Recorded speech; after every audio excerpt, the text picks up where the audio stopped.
Hello students, ভিএসিপিআর থিওরির detail discussion আমরা last ক্লাসে শুরু করেছিলাম। আমরা স্টেরিক নাম্বার 2, 3 এবং 4 পর্যন্ত কমপ্লিট করেছিলাম। আজকে আমরা শুরু করব কেস 4 অর্থাৎ স্টেরিক নাম্বার 5 থেকে। তো দেখো আমি অলরেডি লিখে রেখেছি বোর্ডে স্টেরিক নাম্বার 5। স্টেরিক নাম্বার 5 যদি হয়, কেস 4 আমাদের, সেখানে স্টেরিক নাম্বার বা নাম্বার অফ হাইব্রিড অরবিটাল বা ইলেকট্রন পেয়ার যদি 5টা হয়, তাহলে আমরা বলি যে সেন্ট্রাল অ্যাটমটা sp3d হাইব্রিডাইজড, সেন্ট্রাল অ্যাটমের হাইব্রিডাইজেশন sp3d, এবং ইলেকট্রনিক জিওমেট্রি হয়ে যায় সিস্টেমের ট্রাইগোনাল বাই পিরামিডাল,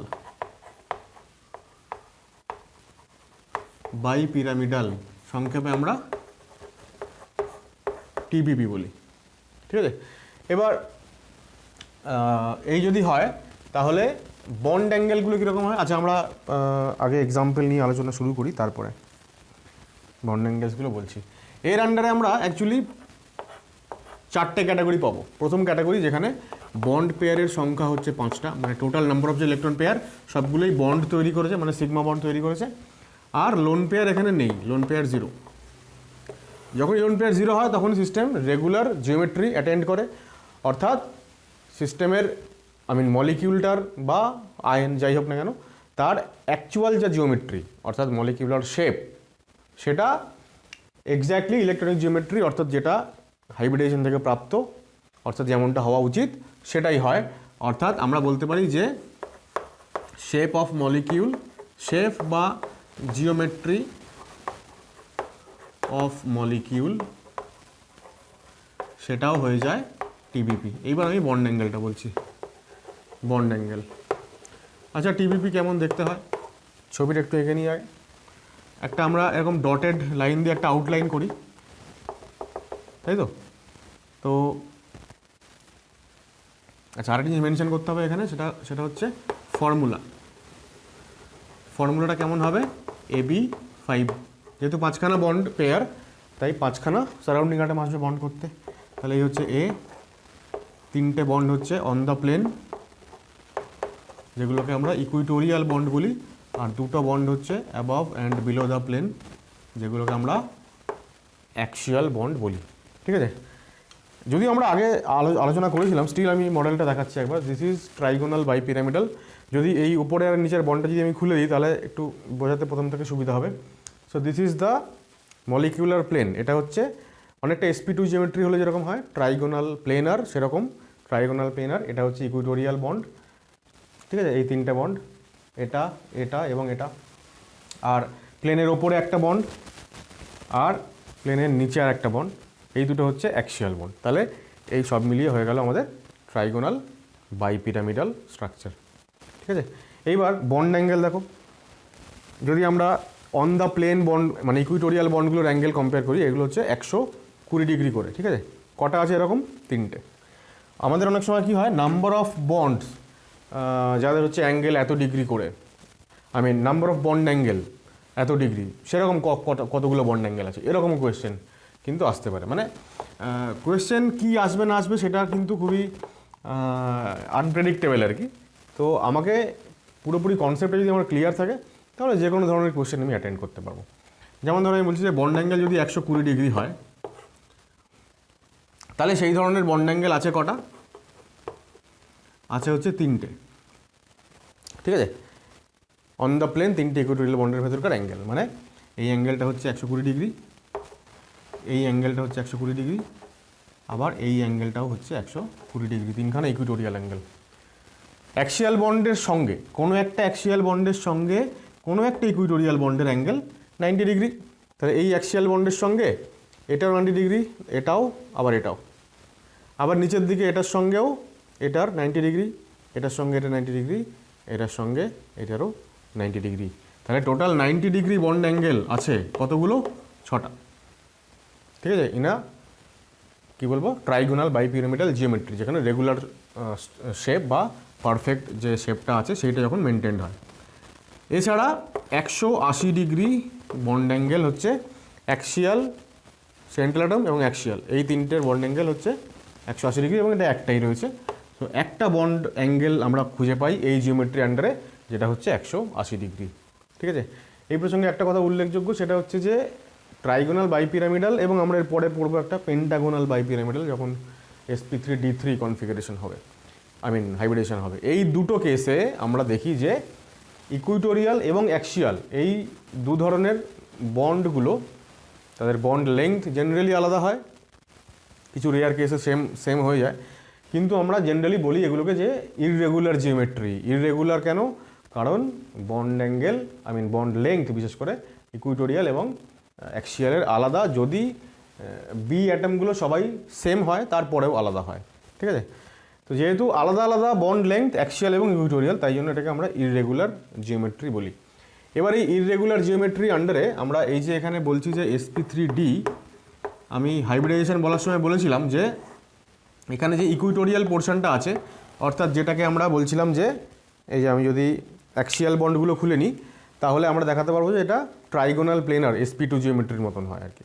ঠিক আছে, আচ্ছা একটা জিনিস আমি এটা বলতে গিয়ে মনে পড়লো, যেটা আমি আগে মেনশন করা আমার উচিত ছিল, আমি মেনশন করতে ভুলে গেছি। সেটা হচ্ছে এই যে sp3d হাইব্রিড অরবিটাল তৈরি হওয়ার সময় কোন কোন অরবিটালগুলো অংশগ্রহণ করেছিল, সেগুলো কারা? s, px, py, pz আর dz²। ঠিক আছে, এবার এই তিনটার মধ্যে সাপোজ px আর py যদি আমি এটা যদি xy প্লেন হয়, যে এই তিনটে সারাউন্ডিং অ্যাটম এবং সেন্ট্রাল এটা xy প্লেনে আছে, তাহলে xy প্লেন যদি হয় তাহলে আমরা বলবো যে সেটা করার জন্য s, px আর py এই তিনটে অরবিটাল কাজে এসছে এবং সেখান থেকে আমরা একটা sp2-র মতন একটা জিওমেট্রি পাই। তাই জন্যই এই ইকুইটোরিয়াল পোর্শনটা হচ্ছে ট্রাইগোনাল প্লেনারের মতন সেপ sp2 জিওমেট্রি হলে যেমন হয়। এছাড়া এই যে অ্যাক্সিয়াল যে দুটো বন্ড এইবার আমি অ্যাড করছি, এই অ্যাক্সিয়াল বন্ড দুটো তৈরি হয় কোন কোন অরবিটালের ওভারল্যাপিংয়ের ফলে? এই sp3dর মধ্যে এই দুটো অ্যাক্সিয়াল যে তোমার হাইব্রিড অরবিটাল সেইগুলো গঠিত হয় কোনটা দিয়ে? এই যে পড়ে থাকলো pz আর dz²। তাহলে pz আর dz² এই দুজন মিলে তৈরি করে দুখানা pd হাইব্রিড অরবিটাল। কটা? দুখানা।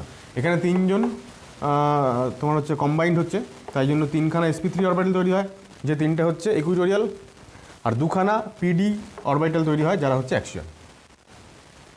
ঠিক আছে, এইবার এখান থেকে আরেকটা জিনিস আমাদের খুব উল্লেখযোগ্য একটা কনক্লুশন এখান থেকে উঠে আসছে। আমি এটা মুছছি, বন্ড অ্যাঙ্গেলটা মুছে দিলাম। তো দেখো এখান থেকে যেটা আমরা লিখতে পারবো সেটা হচ্ছে যে এবার percentage s character, percentage p character and percentage d character. যদি আমরা ইকুইটোরিয়াল বন্ডগুলোর কথা আলোচনা করি, ইকুইটোরিয়াল বন্ডগুলো তৈরি হয়েছে sp আর একটা p দিয়ে, মানে sp2-র মতন, সেক্ষেত্রে পার্সেন্টেজ s ক্যারেক্টার কত হয়? 33.3%। তাই তো, টোটাল তিনটে যদি 100 হয় তাহলে একটা s 33.3 আর দুখানা p হচ্ছে 66.6। পার্সেন্টেজ d ক্যারেক্টার হচ্ছে 0, মানে ইকুইটোরিয়াল ওভারল্যাপ ইকুইটোরিয়াল যে আমাদের অরবিটালসগুলো তাদের মধ্যে কোনো ডি ক্যারেক্টার নেই। আর যদি অ্যাক্সিয়াল অরবিটালগুলোর কথা বলা হয় সেখানে পার্সেন্টেজ এস ক্যারেক্টার 0, কারণ অ্যাক্সিয়াল অরবিটালগুলো তৈরি হয়েছে pz আর dz² দিয়ে। তাহলে পার্সেন্টেজ p ক্যারেক্টার হচ্ছে 50, পার্সেন্টেজ d ক্যারেক্টার হচ্ছে 50। আমি বলছি এটাও একটা খুব ইম্পর্ট্যান্ট একটা আমাদের কি বলবো ইনফরমেশান, যেখান থেকেও কিন্তু কোয়েশ্চেন আসতে পারে যে ট্রাইগোনাল বাইপিরামিডাল জিওমেট্রির মধ্যে অ্যাক্সিয়াল বন্ডগুলোর পার্সেন্টেজ এস ক্যারেক্টার কত। 4টে অপশান থাকবে, তার মধ্যে একটা 0 থাকবে। ঠিক আছে, বা ইকুইটোরিয়াল বন্ডগুলোর পার্সেন্টেজ ডি ক্যারেক্টার কত। এখন এই যে দুটো ভাগ আলাদা আলাদা, ঠিক আছে, যে এই তিনটে sp2 হয় আর এই তিনটে pd হয়, এই দুটো নিয়ে pd হয়, এইটা যদি আমাদের জানা না থাকে তাহলে আমরা নর্মালি ক্যালকুলেট করে দেবো যে টোটাল 5খানা অরবিটাল আছে, তাহলে পাঁচটার মধ্যে d হচ্ছে একটা, মানে 1/5 ভাগ, মানে 20%। তাহলে আমরা নর্মালি হিসাব করে অ্যাভারেজ বলে দেবো যে পার্সেন্টেজ ডি ক্যারেক্টার প্রত্যেকটা অরবিটালের ক্ষেত্রে, প্রত্যেকটা হাইব্রিড অরবিটালের ক্ষেত্রে 20% আর একটা 60%। তাহলে সেটা করলে কিন্তু ভুল হয়ে যাবে। This is the correct information. এইবার এইখান থেকে আরও একটা আমাদের কি বলবো একটা এক্সপ্লেনেশন আমরা পাই, যেটা হচ্ছে কাকে এক্সপ্লেইন করে না, এই যে ইররেগুলার জিওমেট্রি যেটা বললাম যে ইকুইটোরিয়াল বন্ডগুলোর তুলনায় অ্যাক্সিয়াল বন্ডগুলোর লেন্থটা একটু বড় হয়। ঠিক আছে, এইটাকে এক্সপ্লেইন করে। তো কি লিখবো আমরা, একটা ইনফরমেশন লিখি আগে যে অ্যাক্সিয়াল বন্ডস আর লঙ্গার, মানে বড় সাইজের, ঠিক আছে, লঙ্গার লিখবো না অন্য কিছু লিখবো, থাক, অ্যান্ড উইকার, এবং উইকার মানে হচ্ছে দুর্বল, দেন ইকুইটোরিয়াল বন্ডস, ঠিক আছে, ইন টিবিপি জিওমেট্রি। এবার এই যে কারণটা, এই যে স্টেটমেন্ট, এটার কারণ কি, যে অ্যাক্সিয়াল বন্ডগুলো উইকার হয় এবং সাইজেও একটু বড় হয় দেন ইকুইটোরিয়াল, এটার কারণ কি? এটার কারণ বুঝতে গেলে আমাদের আরেকটু পেছন দিকে যেতে হবে। আমি এইটা এবার মুছে দিচ্ছি। ধরা যাক আমরা প্রথমে পড়লাম এসপি, তারপরে পড়লাম SP2, তারপরে পড়লাম SP3। এইবার পার্সেন্টেজ এস ক্যারেক্টার, এখানে 50%, এখানে 33.3% এবং এখানে 25%। এবং আমরা দেখলাম যে মানে আমি যখন SP থেকে SP2 থেকে SP3-তে যাচ্ছি, পার্সেন্টেজ এস ক্যারেক্টার ক্রমশ কমছে। এইবার আমরা দেখলাম যে হাইব্রিড অরবিটালগুলোর শেপ তো মোটামুটি একই রকম হয়, সাইজটা যত পার্সেন্টেজ এস ক্যারেক্টার বাড়তে থাকে তত শেপটা কমে আসে, মানে সাইজটা কমে আসে। তো এটা যদি এরকম হয় দেখতে, তাহলে একটু ভুল হয়ে গেল,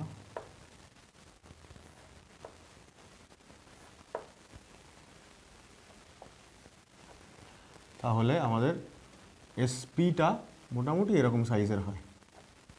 এবার এটা কেন হয়?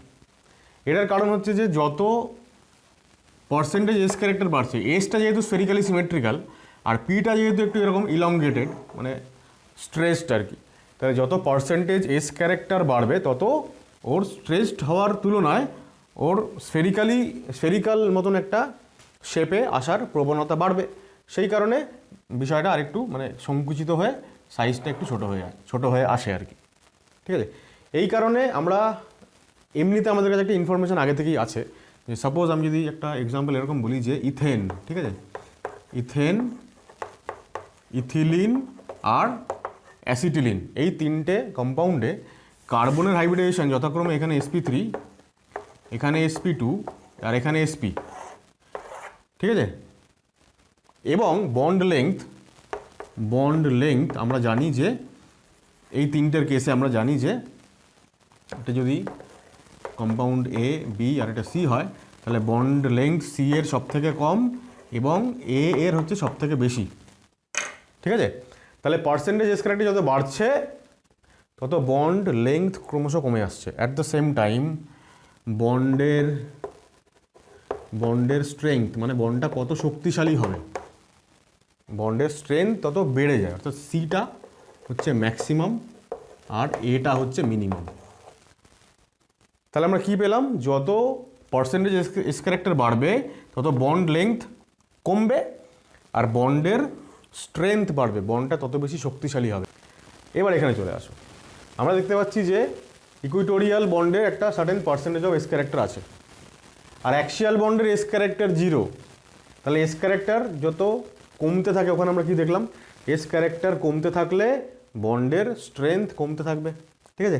আমরা এখান থেকে যেটা কনক্লুশন পেলাম সেটা লিখে রাখি যে বন্ড স্ট্রেংথ, বন্ডের কতটা বেশি শক্তিশালী হবে বন্ডটা, সেইটা varies with percentage S character, তাই তো। তাহলে যত বেশি পার্সেন্টেজ এস ক্যারেক্টার তত বন্ডের স্ট্রেংথ বেশি। যদি পার্সেন্টেজ এস ক্যারেক্টার 0 হয় তার মানে বন্ডের স্ট্রেংথ খুবই কম, তার মানে বন্ডটা ভীষণই উইক। কোনটা? অ্যাক্সিয়াল।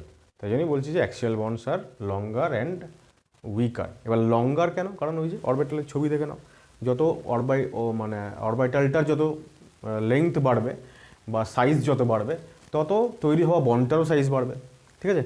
তাহলে এইটার এক্সপ্লেনেশন আমরা এখান থেকে পেলাম।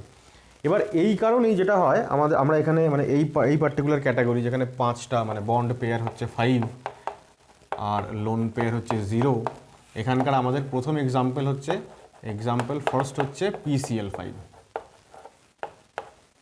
ঠিক আছে। PCl5-এ কী হয়, একই রকম ছবিটা একটু এঁকে নিই। যদিও বারবার ছবিটা আঁকার দরকার নেই, স্টিল আমি এটা ফার্স্ট কম্পাউন্ড বলে আমি এঁকে রাখছি আর কি।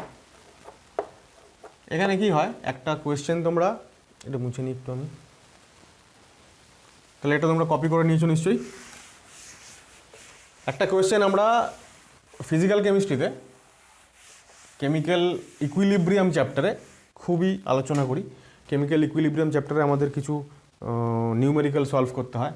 সেখানে একটা সার্টেন নিউমেরিক্যালে এরকম একটা কোয়েশ্চেন থাকে যে PCl5 গ্যাসিয়াস স্টেটে যদি থাকে তাহলে ওটাকে যদি সামান্য তুমি হিট করো তাহলে ওটা ডিকম্পোজ করে PCl3 আর Cl2-তে ভেঙে যায় আর কি।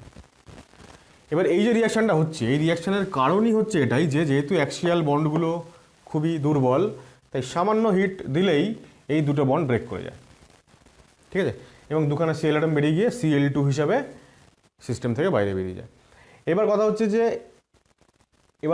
যে হ্যাঁ, এরকমও কোয়েশ্চেন আসতে পারে যে ধরো PCl5কে গ্যাসিয়াস PCl5 তাকে হিট করা হলো, হিট করলে পরে কোয়েশ্চেন এরকম হবে যে গ্যাসিয়াস PCl5কে হিট করলে তার হাইব্রিডাইজেশন কীভাবে চেঞ্জ হয়, মানে কি হয়, তার চেঞ্জটা কি হয়।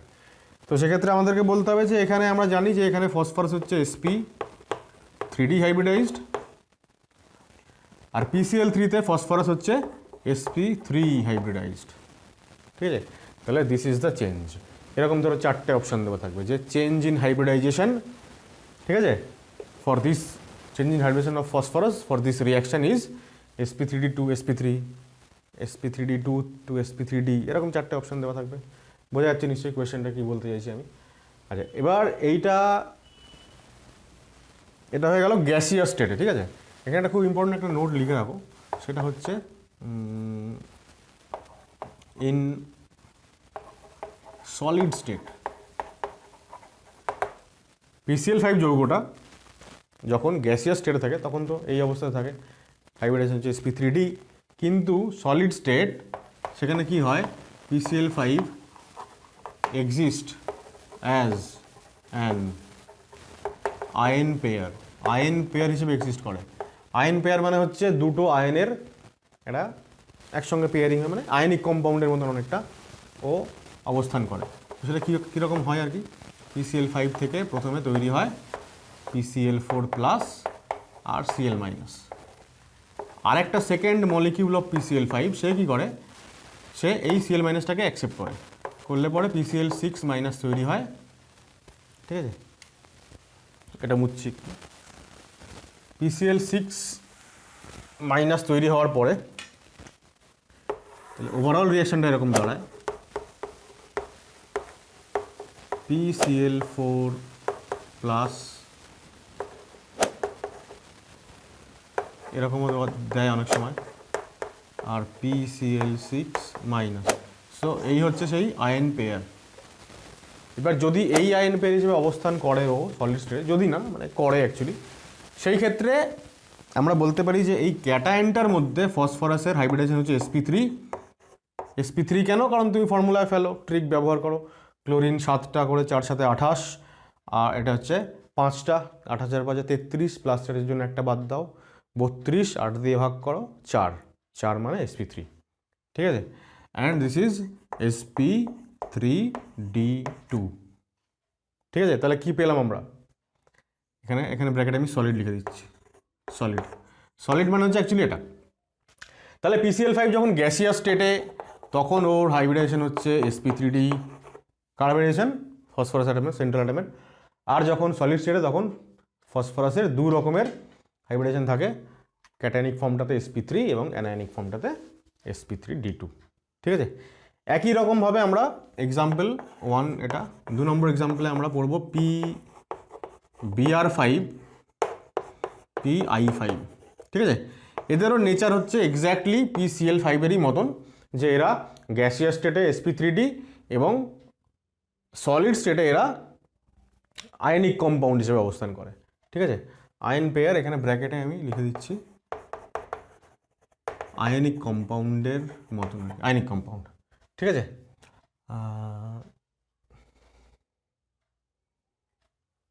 সলিড স্টেটটা লিখলাম না, গ্যাসিয়াস স্টেটটা এখানে মেনশন করিনি, এখানে গ্যাসিয়াস স্টেটটাও মেনশন করে নাও। In gaseous state PCl5 is a covalent compound. ঠিক আছে, এরাও তাই, এরা হচ্ছে এইগুলোর হচ্ছে গ্যাসিয়াস স্টেটে এরা কোভ্যালেন্ট, আর সলিড স্টেটে এরা হচ্ছে আয়নিক। কিন্তু এদের সঙ্গে একটু ডিফারেন্স আছে। ফসফরাসের আয়নিক ফর্মটা হচ্ছে এরকম ক্যাটায়ন, আর এইটা হচ্ছে অ্যানায়ন। এদের ক্ষেত্রে একটু অন্য হয়। এদের ক্ষেত্রে কি হয়, এই ফার্স্ট স্টেপটা হয়, ধরো PBr5 এখানে হলো, তাহলে ও যখন ভেঙে যাচ্ছে সলিড স্টেটে তখন PBr4 প্লাস আর Br মাইনাস। তো সলিড স্টেটে ওদের অ্যাকচুয়ালি ওই রকমই দেখতে হয়, মানে PBr4 প্লাস Br মাইনাস, এইটা হচ্ছে ওর সলিড স্টেটে ওর ফর্ম। আর Pi4 প্লাস এবং I মাইনাস, এইটা হচ্ছে Pi5 এর ফর্ম। ঠিক আছে, সেক্ষেত্রে আমরা বলবো যে এই পার্টিকুলার ক্যাটায়নটা আবারও sp3 হাইব্রিডাইজড, এই পার্টিকুলার ক্যাটায়নটা sp3 হাইব্রিডাইজড। এখানে একটা কোয়েশ্চেন আসবে আমাদের মাথায়, সেটা হচ্ছে যে PCl5 এর যেমন এইরকম একটা অ্যানায়ন তৈরি হলো, মানে যে অ্যানায়নটা তৈরি হয়েছিল এদের ক্ষেত্রে যেমন Br মাইনাস বা I মাইনাস তৈরি হয়েছে, এরা তাহলে কেন আরেকটা Pi5 বা PBr5 এদের সঙ্গে রিয়াকশান করে এরকম কেন তৈরি করছে না করসপন্ডিং PBr6 মাইনাস বা Pi6 মাইনাস, এইটা তৈরি করছে না কেন? এটা তৈরি করছে না, তার কারণ হচ্ছে ফসফরাস অ্যাটম তার চারপাশে আয়োডিন বা ব্রোমিনের মতন ওই রকম বড় বড় 6টা অ্যাটমকে জায়গা দিতে পারে না। ঠিক আছে, এটা যেমন কারেক্ট, ঠিক তেমনি এর পেছনে আরেকটা যে কি বলবো স্পেসিফিক যে রিজনটা, সেটা হচ্ছে এরকম। আমরা এর আগে আমরা হাইব্রিডাইজেশনের কন্ডিশন বললাম, কখন হাইব্রিডাইজেশন হবে কখন হবে না, সেইটা যদি আমরা বিচার করতে যাই তাহলে আমরা দেখব যে ক্লোরিনের তুলনায় ব্রোমিন বা আয়োডিনের যেহেতু ইলেকট্রোনেগেটিভিটি অনেক কম,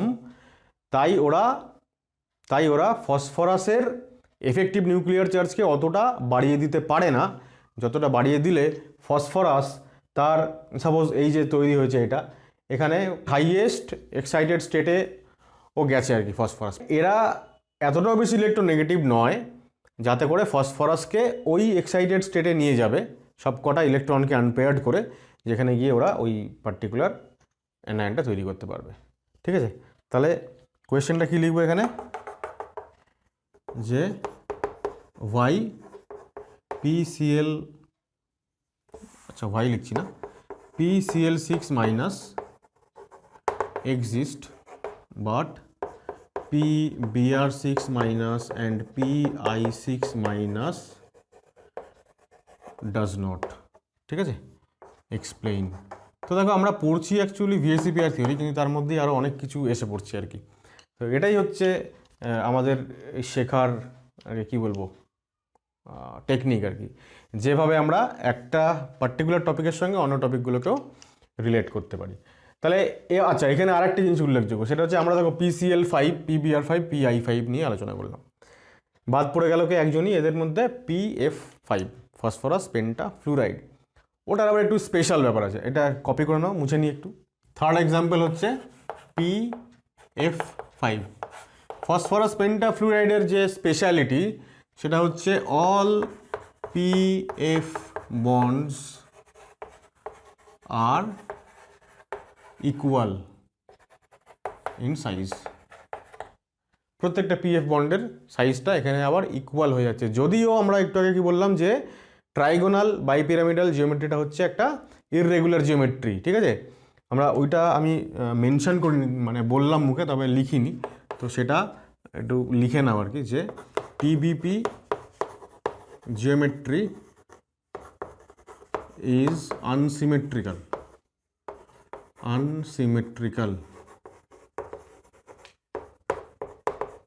It has two types of bonds, axial, equatorial। ঠিক আছে, বন্ড লেংথ অ্যাক্সিয়ালের একটু বেশি হয় দেন ইকুইটোরিয়াল। এটা হচ্ছে একটা জেনারেল একটা ইনফরমেশান, কাদের জন্য না, টিবিপি স্ট্রাকচারের জন্য। কিন্তু PF5-এ এই জেনারেল ইনফরমেশনের ভায়োলেশন হয়, ব্যতিক্রম হয় এবং প্রত্যেকটা PF বন্ড ইকুয়াল হয়ে যায়। এবার এটা কেন হয়ে যায়? কারণ হচ্ছে যে F অ্যাটমের সাইজ এতটাই ছোট যে প্রত্যেকটা অ্যাক্সিয়াল পজিশনে যে Fটা থাকছে সেটা এবং ইকুইটোরিয়াল পজিশনে যে Fগুলো থাকে তাদের মধ্যে ইন্টার কনভার্সন হয়। ইকুইটোরিয়াল F অ্যাটমটা অ্যাক্সিয়াল পজিশনে চলে যায়, অ্যাক্সিয়াল পজিশনের Fটা ইকুইটোরিয়াল পজিশনে চলে আসে।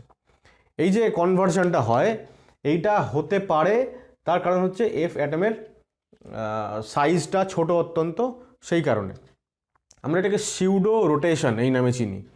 কিন্তু বাকি যারা রয়েছে PCl5, PBr5 বা PI5, সেখানে এই সিউডো রোটেশনটা সম্ভব হয় না due to their bigger size.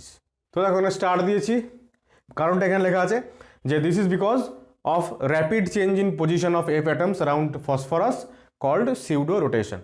এবার বলছে this pseudo rotation is possible in case of PF5 due to small size of fluorine which requires small amount of energy for rotation. Rotation হতে একটা atom এখান থেকে ওখানে যাচ্ছে, ওখান থেকে এখানে আসছে, তাহলে এনার্জি লাগবে, এনার্জিটা কম লাগে কারণ due to small size of fluorine. কিন্তু PCl5, PBr5 বা PI5-এ তাদের অনেক বড় সাইজের জন্য এই রোটেশন সম্ভব নয় এবং সেই কারণে তাদের অ্যাক্সিয়াল বন্ডের লেংথ বড় এবং সেগুলো উইকার হয় এবং সেই কারণেই বন্ডগুলো ভেঙে যায় তাদেরকে খুব সামান্য পরিমাণে হিট দিলেই। কেস বি হচ্ছে বন্ড পেয়ার যেখানে 5টা থেকে কমে 4 হয়ে গেল এবং একটা লোন পেয়ার চলে এলো। এবার যেই লোন পেয়ার এলো, সুতরাং এইবার ইলেকট্রনিক জিওমেট্রি যা হওয়ার কথা, মলিকুলার অ্যাকচুয়াল শেপ আলাদা হয়ে যায়, ইলেকট্রনিক জিওমেট্রির সঙ্গে ম্যাচ করে না। আমরা এবার জানবো যে মলিকুলার ফর্মুলা, যেহেতু 4খানা মাত্র বন্ড পেয়ার, তাহলে AB4 আর একটা হচ্ছে লোন পেয়ার, ঠিক আছে। মলিকুলার শেপ, ঠিক আছে, শেপটা কীরকম হয়ে যায় দেখো, শেপটা হয়ে যায় সিস, ঠিক আছে। শেপ অর জিওমেট্রি বলতে পারি, সিস বলে, অনেক সময় ডিস্টর্টেড টেট্রাহেড্রালও বলা হয়, ডিস্টর্টেড টেট্রাহেড্রাল লিখে রাখি একটু, যে অর ডিস্টর্টেড টেট্রাহেড্রাল, ঠিক আছে। ছবিটা কেমন হয়,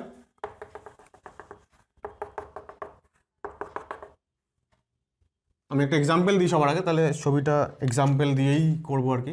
ফার্স্ট এক্সাম্পল হচ্ছে SX4, X মানে হ্যালোজেন, X এখানে ফ্লুরিন, ক্লোরিন, ব্রোমিন, আয়োডিন 4টেই হতে পারে। এবার সালফারের যদি হয় তাহলে সেলেনিয়ামেরও হতে পারে, সালফারের নিচে সেলেনিয়াম এবং তার নিচে টেলুরিয়াম। তো এদের সবারকারই হ্যালাইডসগুলো মানে X4 যেখানে আছে সেগুলো সব একই রকম দেখতে হয়। আমি যদি সালফার, মানে একটা সবথেকে কমন যে এক্সাম্পলটা আমাদের বইতে থাকে সেটা হচ্ছে SF4, সালফার টেট্রা ফ্লুরাইড।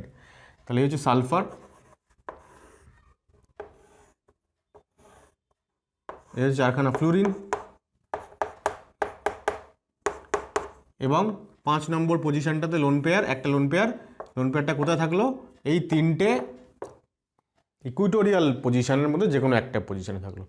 এখন আমি ছবিটাতে এরকম আঁকতেই পারতাম যে এই লোন পেয়ারটাকে আমি এইখানে আঁকতেই পারতাম, ঠিক আছে। একই ব্যাপার, কেন একই ব্যাপার, কারণ এই যে আমরা একটু আগে বললাম যে 3খানা যে sp2 অরবিটাল তারা তো পারস্পরিকভাবে তারা সিমেট্রিক্যাল।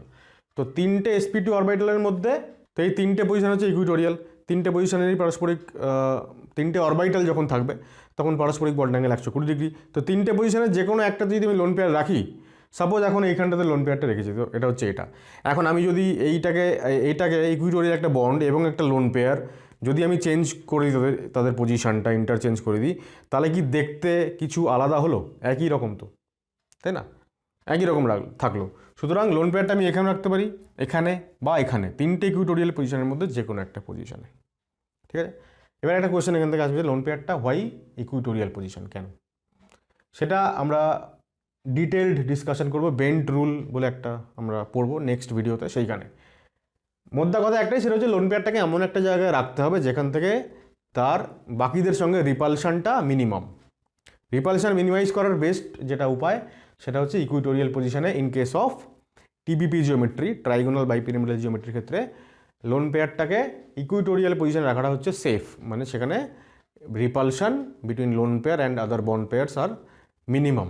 ঠিক আছে, এবার এইখানে একটা সবথেকে যেটা গুরুত্বপূর্ণ আমাদের, সেটা হচ্ছে এরকম কোয়েশ্চেন আসবে যে এই SF4 বা এই ধরনের যে কম্পাউন্ডগুলো সেখানে 90 ডিগ্রি বন্ড অ্যাঙ্গেল কতগুলো আছে। ঠিক আছে, how many 90 degree bond angles. তাহলে যদি আমরা বন্ড অ্যাঙ্গেল কম্পেয়ার করি, লিখি, দেখো ছবি দেখে মনে হতে পারে যে 90 ডিগ্রি বন্ড অ্যাঙ্গেল, তো কীরকম হবে, এটার সঙ্গে একটা, এটার সঙ্গে দুটো, ঠিক আছে, এটা হচ্ছে দুখানা, আবার এখানে একটা তিনটে, এখানে একটা চারটে 90 ডিগ্রি বন্ড অ্যাঙ্গেল বলে মনে হয় মানে আমাদের মনে হবে, কিন্তু আসলেই বন্ড অ্যাঙ্গেলগুলো কোনোটাই 90 ডিগ্রি হবে না। There is no bond angle which is 90 degree. এবার কেন? কারণটা হচ্ছে দেখো, এই যে লোন পেয়ারটা কী করছে, এর সঙ্গে অ্যাকচুয়ালি যখন আমরা বন্ড অ্যাঙ্গেল কম্পেয়ার করি, আমরা তো লোন পেয়ারের সঙ্গে কোনো অ্যাঙ্গেল কম্পেয়ার করি না, প্রথম কথা।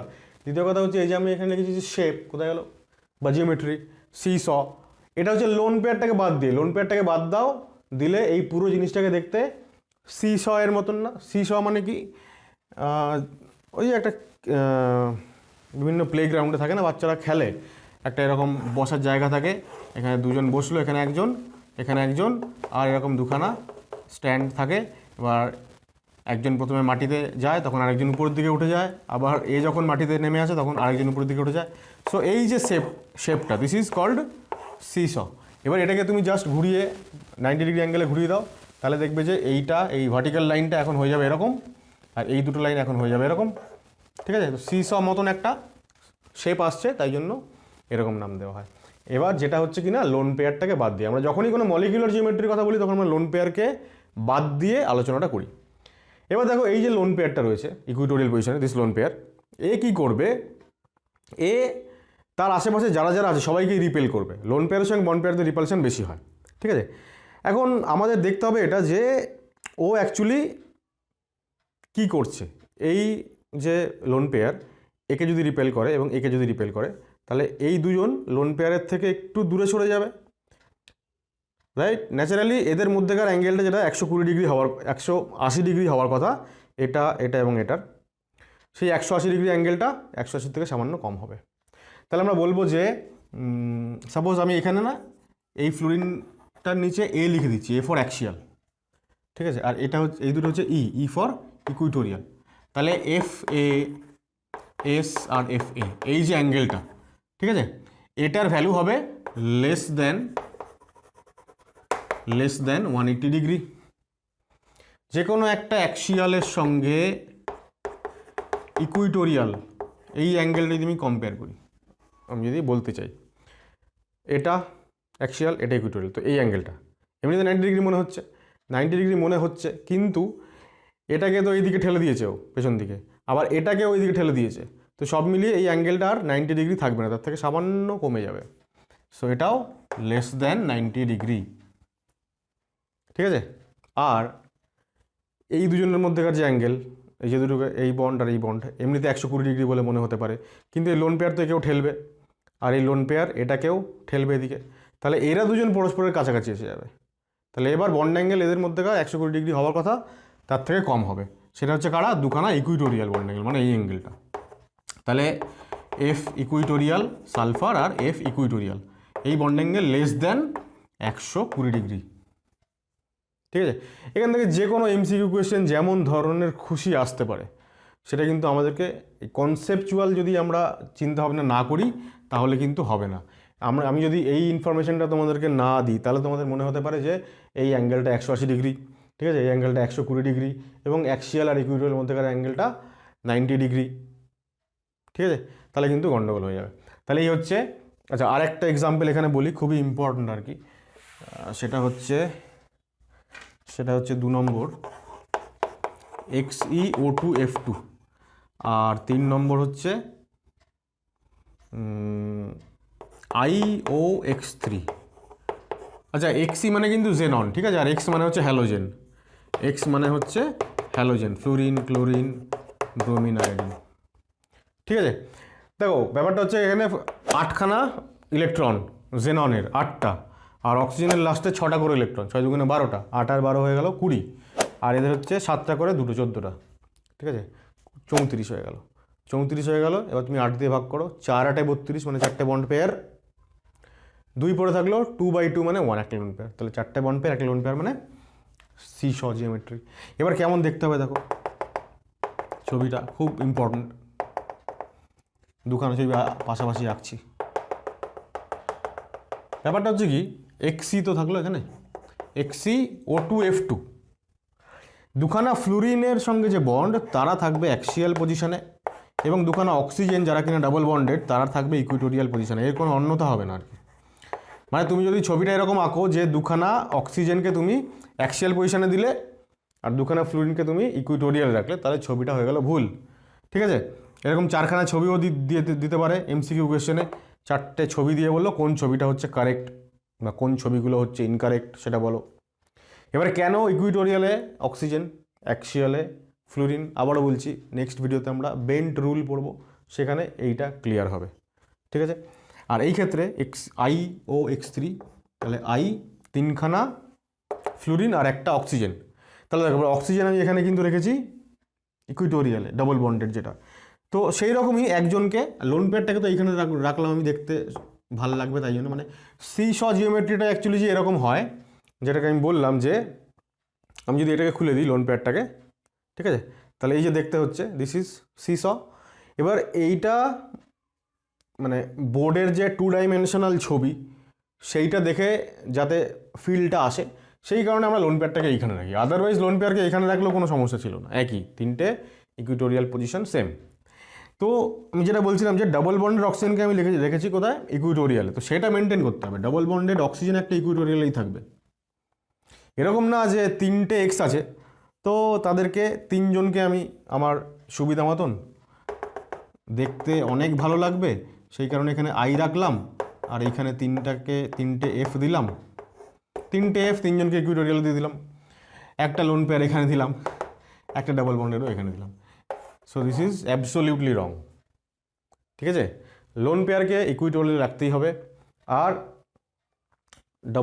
অক্সিজেনকে ফ্লুরিনের থেকে আমরা পড়বো ওখানে যে ইলেকট্রোনেগেটিভিটির একটা ব্যাপার থাকে, তো ওকে আমি কম ইলেকট্রোনেগেটিভ যেহেতু ফ্লুরিনের থেকে, ওকে আমরা রাখলাম ইকুইটোরিয়াল। ঠিক আছে, তাহলে এখানে একটা ফ্লুরিন আর এখানে দুটো ফ্লুরিন, তাহলে IO আর 3টে এফ, IOF3। বন্ড পেয়ার যদি 3টে হয় আর লোন পেয়ার যদি 2টো হয়, সেক্ষেত্রে আমরা বলবো যে মলিকিউলটার ফর্মুলা হয়ে গেল AB3, মানে 3খানা বন্ড পেয়ার তাই, আর লোন পেয়ার 2টো, তাহলে AB3L2 বলবো আমরা। আর মলিকিউলার জিওমেট্রি বা শেপ অফ মলিকিউল, এটাকে আমরা বলি টি শেপড। ঠিক আছে, ছবি কিরকম হবে দেখো, আবার একটা ট্রাইগোনাল বাই পিরামিডালের মতন আউটলাইন আঁকবো। AB3L2 আছে, আমি আগে এক্সাম্পল দিই তারপর ডাইরেক্টলি ছবি আঁকবো। প্রথম এক্সাম্পল হচ্ছে সবথেকে কমন যেটা আমাদের থাকে বইতে, সেটা হচ্ছে ClF3, দেন IF3, আচ্ছা এখানটায় লিখছি IBr3 হতে পারে। একই রকমভাবে ধরো IF3 না হয়ে এরকম তোমরা দিয়ে দেবে যে IF2Cl বা IFBrCl। এখন এইরকম যদি থাকে তাহলে কিন্তু বোঝা একটু মুশকিল, সেক্ষেত্রে আমাদেরকে এইটা মাথায় রাখতে হবে যে সেন্ট্রাল অ্যাটম কোনটা হবে, যেটা কিনা লিস্ট ইলেকট্রোনেগেটিভ, মানে আয়োডিন। ঠিক আছে, আয়োডিন আর 3 দিকে 3জন সারাউন্ডিং অ্যাটম। এবার কিরম দেখতে হবে দেখো, আমি যদি এই ClF3 ছবিটা আঁকি, তাহলে Cl, এখানে হচ্ছে F, দুখানা লোন পেয়ার।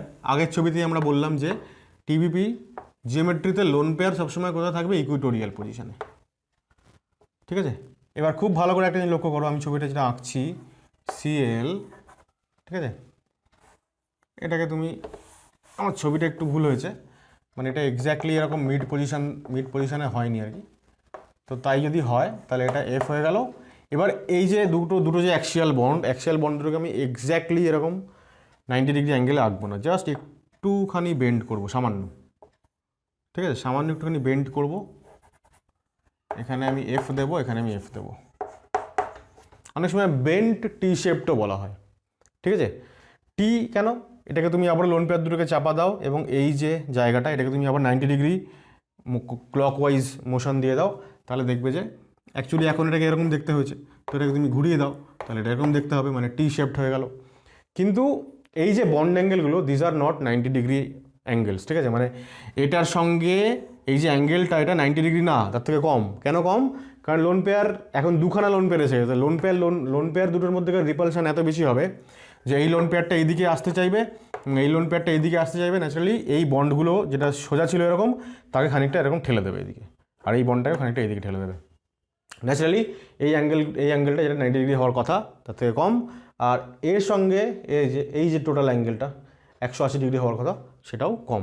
আবারও আমি যদি মেনশন করি যে এটা ইকুইটোরিয়াল ফ্লোরিন আর এই দুটো হচ্ছে অ্যাক্সিয়াল ফ্লোরিন, তাহলে আমি বলবো যে অ্যাক্সিয়াল, তারপরে যে সেন্ট্রাল অ্যাটম এবং তারপরে যে ইকুইটোরিয়াল ফ্লোরিন, এদের মধ্যেকার যে অ্যাঙ্গেলটা this is less than 90 degree, ঠিক আছে। আর এফ অ্যাক্সিয়াল, তারপরে ক্লোরিন, তারপরে আবার এফ অ্যাক্সিয়াল, এটা হচ্ছে লেস দ্যান 180 ডিগ্রি, ঠিক আছে। আর সেকেন্ড এক্সাম্পল হচ্ছে XeOF4, ঠিক আছে, জেননের একটা অক্সিফ্লুরাইড যেখানে অক্সিজেন আর চারটে ভুল করলাম, XeOF2 কিরকম হবে দেখো ছবিটা আবারও। Xe দুটো লোন পেয়ার ইকুইটোরিয়াল পজিশনে অবশ্যই। অক্সিজেন আর ফ্লুরিনের মধ্যে কে বললাম ইকুইটোরিয়াল থাকবে? অক্সিজেন। দুখানা ফ্লুরিন অবশ্যই অ্যাক্সিয়াল পজিশনে, ঠিক আছে। তাহলে আবার ওটা লোন পেয়ারগুলো যদি আমি বাদ রাখি তাহলে টি শেপড, ওকে। তাহলে বন্ড পেয়ার 2, লোন পেয়ার 3, এটা হচ্ছে আমাদের স্টেরিক নাম্বার 5 এর লাস্ট ক্যাটাগরি। যদি দুটো বন্ড পেয়ার হয় তাহলে মলিকুলার ফর্মুলা AB2, আর 3টে লোন পেয়ার আছে AB2L3। এখন যদি দুটো সারাউন্ডিং অ্যাটম হয় তাহলে লিনিয়ার হওয়া ছাড়া আর কোনো অপশান নেই মলিকুলার স্ট্রাকচার বা শেপ অফ মলিকিউলটার। ইলেকট্রনিক জিওমেট্রি আমি বারবার করে মেনশন করছি না, কারণ ইলেকট্রনিক জিওমেট্রি তো অবশ্যই ট্রাইগোনাল বাই পিরামিডাল, শেপটা পাল্টে গিয়ে হয়ে গেল লিনিয়ার। আচ্ছা, দেখতে কেমন হয়ে যাবে এবার দেখো। আবার যদি আমি একটা আউটলাইন আঁকি তাহলে এবার এই যে AB2, তো তাহলে A আছে আর দুখানা B আছে, 3টে লোন পেয়ার আছে। আমরা বললাম যে লোন পেয়ারটা থাকবে ইকুইটোরিয়াল পজিশনে, তো 3টে লোন পেয়ারকে 3টে ইকুইটোরিয়াল পজিশন দাও, দেওয়ার পরে পড়ে থাকলো দুখানা অ্যাক্সিয়াল পজিশন। সেই দুটো অ্যাক্সিয়াল পজিশনে যদি দুখানা B আসে তাহলে ওভারঅল এটাকে দেখতে কিরম হয়ে গেল, লোন পেয়ারগুলোকে বাদ দিলে ওভারঅল লিনিয়ার শেপ হয়ে গেল, ঠিক আছে। এক্সাম্পল হচ্ছে 1 নম্বর XeF2 ICl2 মাইনাস, ঠিক আছে, IBr2 minus, IF2 minus, even IFClও হতে পারে, ঠিক আছে, মাইনাস চার্জ। এই মাইনাস চার্জটা কার উপরে? মাইনাস চার্জটা কিন্তু অ্যাকচুয়ালি এই সেন্ট্রাল অ্যাটমের উপরে, ঠিক আছে, তবেই তো ওর 8খানা ইলেকট্রন হবে। তাহলে আমরা যদি ছবি আঁকতে হয় তাহলে আমরা এরকম আঁকবো, ICl2 I, আর এখানে দুখানা Cl দুদিকে, লোন পেয়ার, এখানে লোন পেয়ার, এখানে লোন পেয়ার, আর টোটালটাকে ব্র্যাকেটের মধ্যে রেখে বাইরে নেগেটিভ সাইন দেবো। আমরা একই রকমভাবে এরকম ইন্টার হ্যালোজেন অ্যানায়ন না নিয়ে আমরা এরকমও নিতে পারি, I3 মাইনাস, ঠিক আছে, Cl3 minus, Br3 minus. I3 minus অবশ্যই এক্সিস্ট করে, এগুলো এক্সিস্ট করে কিনা জানি না, যদি করে তাহলে এদেরও স্ট্রাকচার জিওমেট্রি এরকম হবে। I3 বা এদের ক্ষেত্রে কী হচ্ছে, যে কোনো একটা আয়োডিন বা যে কোনো একটা হ্যালোজেন হচ্ছে সেন্ট্রাল অ্যাটম, আর বাকি দুটো হচ্ছে তোমার সারাউন্ডিং অ্যাটম। তাহলে যখন I3 মাইনাস লিখবে এখানে I, ওপরে নিচেও I, ঠিক আছে, বাদ বাকি যা আছে একই রকম। তাহলে এখানে আমরা শেষ করবো আমাদের স্টেরিক নাম্বার 5। আচ্ছা, পরবর্তী হচ্ছে কেস নাম্বার 5, যেখানে আমরা স্টেরিক নাম্বার বা নাম্বার অফ হাইব্রিড অরবিটাল বা ইলেকট্রন পেয়ার যাই হোক সেটা হচ্ছে 6, এটা নিয়ে আলোচনা করব। 6 যখন, তখন আমরা জানি যে সেন্ট্রাল অ্যাটম sp3d2 হাইব্রিডাইজড, আর sp3d2 মানে কোন কোন অরবিটাল ইনভলভড, s, 3টে p, sp3 হয়ে গেল, দুখানা d মানে একটা হচ্ছে dz², এই পর্যন্ত হচ্ছে দেখো sp3d যেরকম ছিল সেরকম এক্স্যাক্টলি। এবার এর সঙ্গে যেটা অ্যাড হবে সেটা হচ্ছে X square minus Y square, দুখানেই দুটো ডি হচ্ছে দুটো অ্যাক্সিয়াল ডি অরবিটালস, ঠিক আছে। তাই যদি হয় তাহলে আমরা বলবো যে ইলেকট্রনিক জিওমেট্রি অক্টাহেড্রাল অর অন্য কী নামে চিনি স্কোয়ার বাইপিরামিডাল, ঠিক আছে। আচ্ছা, আমরা এক্সাম্পল নিয়ে শুরু করি। মানে কেস এ হচ্ছে এরকম, যেখানে 6টার মধ্যে বন্ড পেয়ারই হচ্ছে 6টা, আর লোন পেয়ার নেই। লোন পেয়ার যখন নেই তখন রেগুলার জিওমেট্রি যখন, প্রথমে আমরা মলিকুলার ফর্মুলা লিখি। মলিকুলার ফর্মুলা হয়ে যাবে AB6 ফর্মুলা হয়ে যাবে। আর আমরা বলবো যে শেপ অফ মলিকিউল সেটাও হচ্ছে অক্টাহেড্রাল, কারণ যেহেতু লোন পেয়ার নেই তাই জন্য মলিকুলার শেপ আর ইলেকট্রনিক জিওমেট্রি, মানে যেটা অ্যাকর্ডিং টু হাইব্রিডাইজেশন যেটা আসার কথা, দুটো এক্স্যাক্টলি একই হয়। আচ্ছা, এইবার ছবিটা আঁকছি, দেখো AB6 যদি হয় তাহলে এ এখানে 6 দিকে 6 জন হচ্ছে সারাউন্ডিং অ্যাটম, 6টা বি, ঠিক আছে। আবারও এই বন্ডটা এবং এই বন্ডটা, এগুলো অ্যাক্সিয়াল বন্ড, এগুলো এই প্লেনটার ওপরে এবং নিচে, প্লেনের মধ্যে একই প্লেনে থাকে সেন্ট্রাল অ্যাটম এবং এই 4খানা বন্ড, ঠিক আছে। এবার এখানে যেটা উল্লেখযোগ্য সেটা হচ্ছে যেহেতু sp3d2, সুতরাং পার্সেন্টেজ S, পার্সেন্টেজ P এবং পার্সেন্টেজ D ক্যারেক্টার। দেখো sp3d2 মানে টোটাল 6টা অরবিটাল মিক্স হয়েছে, 6টার মধ্যে 3টেই যদি P হয় তাহলে পার্সেন্টেজ P ক্যারেক্টার কত? 50। 6টার মধ্যে 2টো যদি D হয়, 6টার মধ্যে 2টো মানে 33.3%, এটা হচ্ছে পার্সেন্টেজ D ক্যারেক্টার। আর এস হচ্ছে 6টার মধ্যে একটা, মানে এই 33.3 এরও হাফ, এর হাফ মানে এটা অলমোস্ট 16.6 মতো হয়ে যায়, বা 16.7 যাই বলো না কেন, টোটাল যদি 100% হতে হয় ওই আর কি। তাহলে এই হয়ে গেল এদের পার্সেন্টেজ ক্যারেক্টার। এবার দেখো sp3d অর্থাৎ ট্রাইগোনাল বাইপিরামিডাল, যেটা আমরা এর আগে পড়লাম, সেটা ছিল একটা ইররেগুলার বা আনসিমেট্রিক্যাল জিওমেট্রি। অক্টাহেড্রাল জিওমেট্রি কিন্তু সিমেট্রিক্যাল, মানে প্রত্যেকটা বন্ড লেংথ এখানে কিন্তু ইকুয়াল, ঠিক আছে। এবং যেহেতু সিমেট্রিক্যাল তাহলে প্রত্যেকটা পজিশন সিমিলার, যে কোনো পজিশনে যে কোনো অ্যাটম, বা এরপরে যখন লোন পেয়ার আসবে, লোন পেয়ার যে কোনো পজিশনে যে কোনো অ্যাটম বা লোন পেয়ারকে আমরা জায়গা দিতে পারি, ঠিক আছে। সেটা আমি এখানে 2 লাইন লিখে নিই একটু, যে octahedral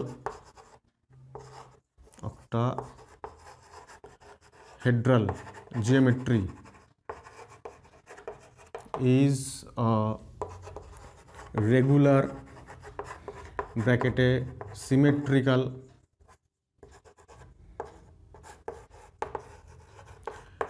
symmetrical geometry. So any atom or lone pair can be put বা can be placed at any position, যে কোনো পজিশনে আমরা লোন পেয়ার বা যে কোনো অ্যাটমকে আমরা প্লেস করতে পারি, ঠিক আছে। এক্সাম্পল, প্রথম এক্সাম্পল হচ্ছে এই ক্যাটাগরি আন্ডারে, অর্থাৎ বন্ড পেয়ার 6 লোন পেয়ার 0, সব থেকে কমন যেটা সেটা হচ্ছে SX6।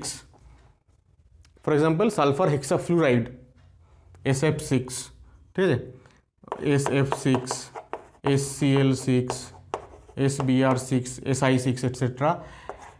আচ্ছা, সালফারের যখন কম্পাউন্ডগুলো হচ্ছে তখন সেলেনিয়াম এবং টেলুরিয়াম, এদের কম্পাউন্ডগুলো এই একই ক্যাটাগরির আন্ডারে পড়ে যাচ্ছে। যদি আমাকে SF6 এর ছবি আঁকতে হয়, যেটা মোস্ট কমন SF6, তাহলে এখানে S আর 6 দিকে 6টা ফ্লুরিন, ঠিক আছে। আমি যদি মডেলের সাহায্যে দেখাতে চাই তোমাদের, দেখো এই ছবিটা আমরা এঁকেছি, সেন্ট্রাল অ্যাটম প্লাস 4 দিকে যে 4খানা আছে সেটা হচ্ছে এরকম প্লেনার, অন দ্য প্লেন, ওর থেকে 4 দিকে 4টে অ্যাটম, এটা হচ্ছে আমরা ইকুইটোরিয়াল বন্ড বলতে পারি এগুলোকে।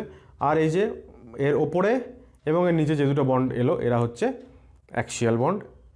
কিন্তু টোটাল যে শেপটা সেটা হচ্ছে একটা সিমেট্রিক্যাল। কেন সিমেট্রিক্যাল? এই যে আমি যে দুটোকে ধরে আছি, আমি অ্যাক্সিয়াল বলছি, যদি আমি এরকম ঘুরিয়ে দিলাম তাহলে এগুলো কিন্তু এখন ইকুইটোরিয়াল হয়ে গেল, ঠিক আছে। যেটা এই সময় যেটা ইকুইটোরিয়াল আছে সেটা যদি অ্যাক্সিয়াল পজিশনে নিয়ে আসি তাহলে আমি দেখবো যে কোনো চেঞ্জ হচ্ছে না, আই মিন একই রকম দেখতে লাগছে আগের। সেই জন্য আমরা এটাকে বলছি সিমেট্রিক্যাল ওরিয়েন্টেশন, এবং তাই জন্য যে কোনো পজিশনে যে কোনো অ্যাটম থাকতে পারে। আচ্ছা, এটাকে আমি এ লিখে দিয়েছি ভুল করে, এটা 1 নম্বর এক্সাম্পল আমাদের।